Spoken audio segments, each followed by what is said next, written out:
Halo semuanya, selamat datang kembali di seri kajian budaya, tempat di mana kita akan membedah bagaimana budaya membentuk dunia kita, dan yang lebih penting lagi bagaimana budaya itu membentuk cara kita berpikir gitu ya. Nah teman-teman, sebelum kita memulai pada pembahasan kita hari ini tentang hegemoni, yang tentu teman-teman pernah mendengar dari pembahasan kita sebelumnya mengenai tokoh bernama Antonio Gramsci, kita mencoba merefleksikan dulu sebuah pertanyaan penting ya, yang akan mengantar diskusi kita hari ini. Jadi teman-teman pernah nggak merasa bahwa pilihan, pendapat, atau bahkan impian dari teman-teman sebenarnya semua yang teman-teman impikan itu, atau pendapat teman-teman, pilihan-pilihannya itu bukan sepenuhnya milik teman-teman, atau tidak sepenuhnya berasal dari dalam diri teman-teman. Bahwa ada sesuatu yang jauh lebih besar, yang tidak disadari, yang diam-diam merayap masuk ke dalam diri kita, mengarahkan kita untuk berpikir dan bertindak dengan cara tertentu. Jika teman-teman pernah merasa atau menyadari hal semacam itu adalah hal yang wajar, dan cultural studies punya penjelasannya. Itu disebut sebagai hegemoni. Hegemoni adalah sebuah kekuasaan atau sebentuk kekuasaan yang beroperasinya atau bekerjanya itu tidak lewat paksaan,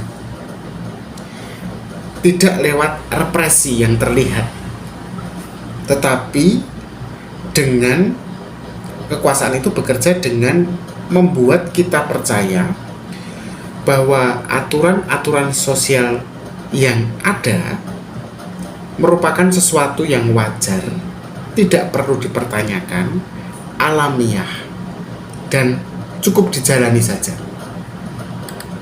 Nah, di video kali ini kita akan membahas bagaimana budaya itu membentuk pikiran kita lewat itu tadi, hegemoni. Dan dari situ kita juga akan bicara siapa sebenarnya yang memegang kendali atas hegemoni itu. Dan terakhir adalah bagaimana caranya agar kita bisa menyadari bahwa hidup kita ini sedang terhegemoni. Oke, kita mulai dulu dari yang pertama. Apa itu hegemoni? Ketika kita bicara tentang kekuasaan, kebanyakan orang membayangkan sesuatu yang bersifat langsung dan jelas. Misalnya, pemerintah yang membuat undang-undang, itu kan langsung dan jelas. Kalau kita bicara tentang kekuasaan ya, pemerintah berkuasa, dia membuat undang-undang, kelihatan. Atau yang kedua, misalnya kalau kita naik motor di jalan, ada polisi lalu lintas, gitu. Nah, polisi lalu lintas itu sedang mengawasi kita atau memberhentikan kita, menilang kita demi menegakkan aturan. Itu terlihat kekuasaannya. Itu semua disebut sebagai bentuk kekuasaan yang dominan atau kekuasaan yang memaksa kita. Tapi teman-teman, ada bentuk kekuasaan yang lebih canggih, kekuasaan yang jauh lebih subtil, lebih halus, lebih licin, yang seringkali tidak terlihat bahkan. Itulah hegemoni. Jadi kalau ditanya apa itu hegemoni, hegemoni adalah bentuk kekuasaan yang beroperasinya sangat halus dan tidak disadari. Istilah hegemoni pertama kali diperkenalkan oleh seorang filsuf Italia yang sudah kita bahas beberapa bulan lalu bernama Antonio Gramsci. Gramsci ini berpendapat bahwa kekuasaan tidak hanya bekerja atau beroperasi lewat paksaan yang memberikan kita ketakutan gitu ya, atau perasaan jera, tetapi kekuasaan juga bekerja melalui persetujuan. di mana kita menyetujui diri kita dikuasai. Apa maksudnya? Begini, sederhananya. Ketika orang-orang menerima aturan, menerima norma, dan nilai-nilai yang ada sebagai sesuatu yang wajar dan tidak terhindarkan, orang-orang itu sebenarnya sedang tunduk pada hegemoni, satu bentuk kekuasaan yang dianggap sebagai kebenaran. Contoh hegemoni dalam kehidupan sehari-hari ya. Oke, supaya nggak terdengar lebih abstrak, maka kita harus memberikan contohnya ya secara nyata. Misalnya hegemoni itu adalah mengenai kecantikan dalam media yang kita sudah bahas 2 atau 3 pertemuan sebelumnya.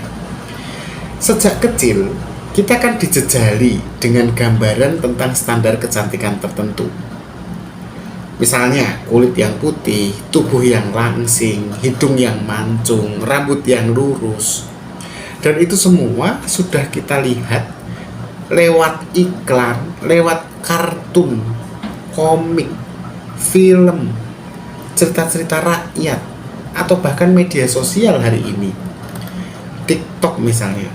Dan semua itu kita lihat tentang standar, oh yang cantik seperti ini, kulitnya putih, tubuhnya langsing, hidungnya mancung. Tanpa sadar kita mulai percaya bahwa standar semacam itu adalah sesuatu yang alamiah, seolah-olah kita dilahirkan sebelum bisa menemukan kata, masih baby pun kita sudah bisa mengetahui dari dalam otak, struktur otak kita bahwa yang cantik itu yang putih, mancung, tinggi, rambutnya lurus dan sebagainya itu. Padahal itu tidak alami. Sayangnya semua orang karena merasa standar kecantikan itu alami, semua orang berusaha mencapainya. Nah, pertanyaannya, siapa sebenarnya yang menentukan standar itu? Ya, kalau kita mau melihat siapa yang menentukan standar kecantikan itu, maka kita harus bicara siapa yang diuntungkan. Ketika kita para perempuan tidak merasa cukup cantik kalau nggak berambut lurus, kulitnya tidak putih, hidungnya tidak mancung, dan lain-lain. Ya jelas saja teman-teman, jawabnya sederhana. Siapa yang diuntungkan dari hegemoni semacam itu? Ya jelas industri kecantikan. Karena industri kecantikan ini, mereka pelakunya kan menjual produk pemutih, produk operasi plastik, produk diet secara ekstrim, dan kita membelinya tanpa sadar bahwa kita sedang dikendalikan oleh hegemoni yang ditanamkan kepada kita lewat ide-ide tertentu mengenai kecantikan sejak kita kecil. Jadi jangan salah loh, industri itu tidak tumbuh karena kita sudah punya konsep duluan, enggak. Konsep itu muncul karena disuburkan oleh kepentingan dunia industri kecantikan. Iya kan? Itu tadi contohnya hegemoni pekerja. Contoh kedua misalnya tentang budaya kerja. Ya, budaya kerja dalam sistem kapitalisme. Kalau teman-teman ingat, sejak kita kecil, kita kan diajarkan bahwa bekerja keras itu harus, atau kita tuh yang namanya orang normal kalau bekerja atau belajar di sekolah itu harus jam 8, harus dalam durasi 8 sampai 10 jam. Kalau kita terlalu banyak main game, atau misalnya kita terlalu banyak main ke rumah teman sehingga mengurangi durasi 8 sampai 10 jam itu, kita kemudian dianggap sebagai pemalas. Nah, kemudian ada semacam keyakinan bahwa kalau mau sukses ya bekerjalah 8 sampai 10 jam. Kalau kita terlalu santai, malas kamu. Sedangkan kalau kita bekerja lebih dari 8 sampai 10 jam, bekerja itu bisa membersihkan rumah, misalnya waktu masih kecil ya, membersihkan rumah, belajar, membantu orang tua, 8-10 jam dari mulai dia bangun tidur sampai dia tidur lagi. Kalau dia bekerja lebih dari itu, dianggap hebat, berdedikasi, bekerjanya lembur.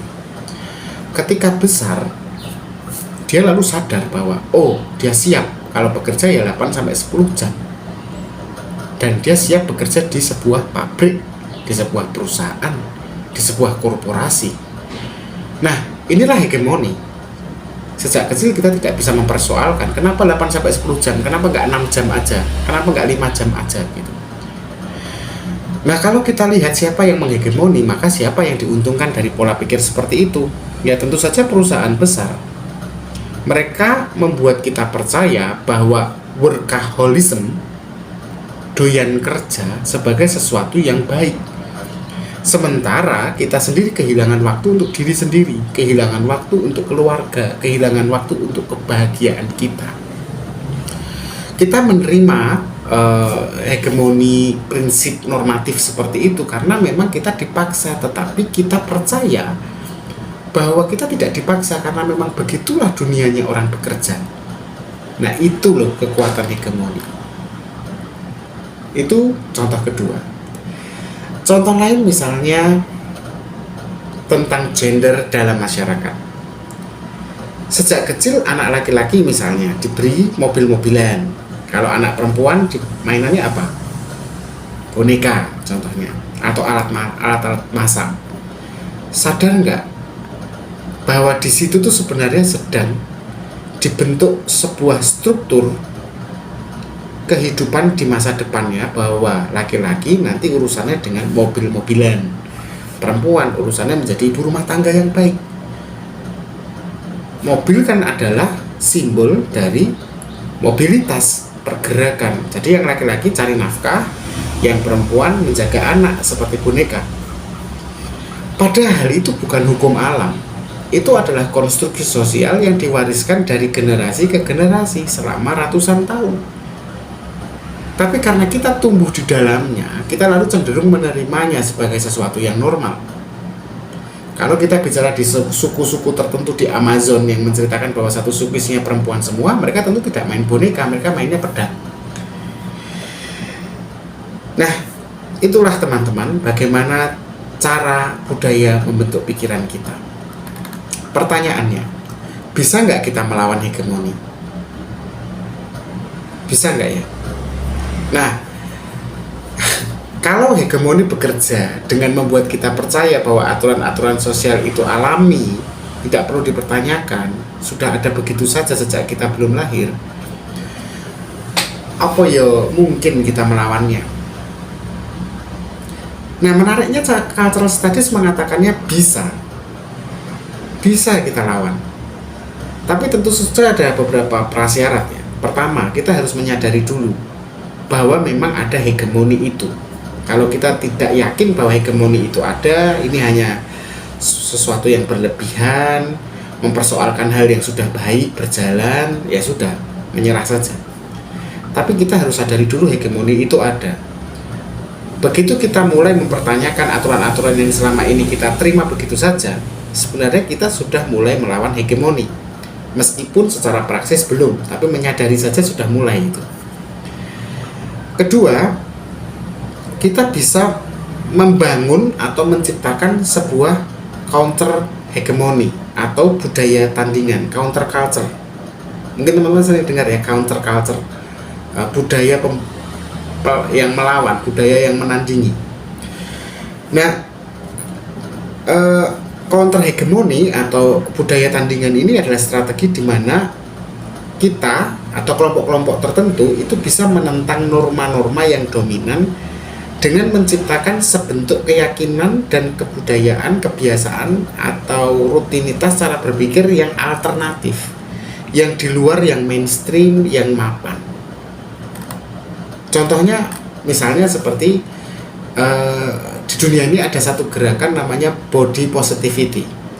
Gerakan body positivity ini menentang standar kecantikan yang sempit seperti tadi loh, yang rambutnya harus lurus, tinggi, hidung mancung, kulit putih gitu ya, yang sangat European ya. Kalau hari ini mata sipit dan sebagainya seperti Korea gitu ya. Nah, itu dilawan dengan adanya body positivity, artinya semua bentuk tubuh adalah positif. Nah, ini kan counter culture ya, budaya tandingan dari budaya dominan. Atau misalnya ada gerakan yang mengedepankan gaya hidup atau lifestyle slow living, di mana gerakan slow living ini kan mencoba menolak budaya kerja yang berlebihan, yang tadi yang 8-10 jam tadi yang sudah kita bahas. Atau misalnya kalau teman-teman lihat contoh lainnya, adanya banyaknya tumbuh media-media independen. Media independen baik dalam bentuk pemberitaan, baik dalam bentuk channel-channel seperti ini, itu memberikan alternatif yang berbeda untuk audiens itu punya perspektif yang lain dari media arus utama. Nah, prinsipnya begini, setiap kali kita memilih untuk berpikir sendiri, untuk mempertanyakan norma, untuk berani mendukung perubahan, sebenarnya kita sedang melawan hegemoni. Nah, jadi apakah kita dikendalikan oleh budaya? Ya, tetapi kita juga punya pilihan untuk melawannya. Hegemoni kan bekerja dengan membuat kita percaya bahwa aturan-aturan sosial adalah sesuatu yang alami. Tapi begitu kita menyadari bahwa semuanya adalah konstruksi, kita bisa mulai berpikir lebih kritis, lebih bebas, lebih sadar. Nah, saya pikir cukup pembahasan hari ini tentang hegemoni. Semoga bermanfaat. Terima kasih sudah menyaksikan. Tetap berpikir kritis.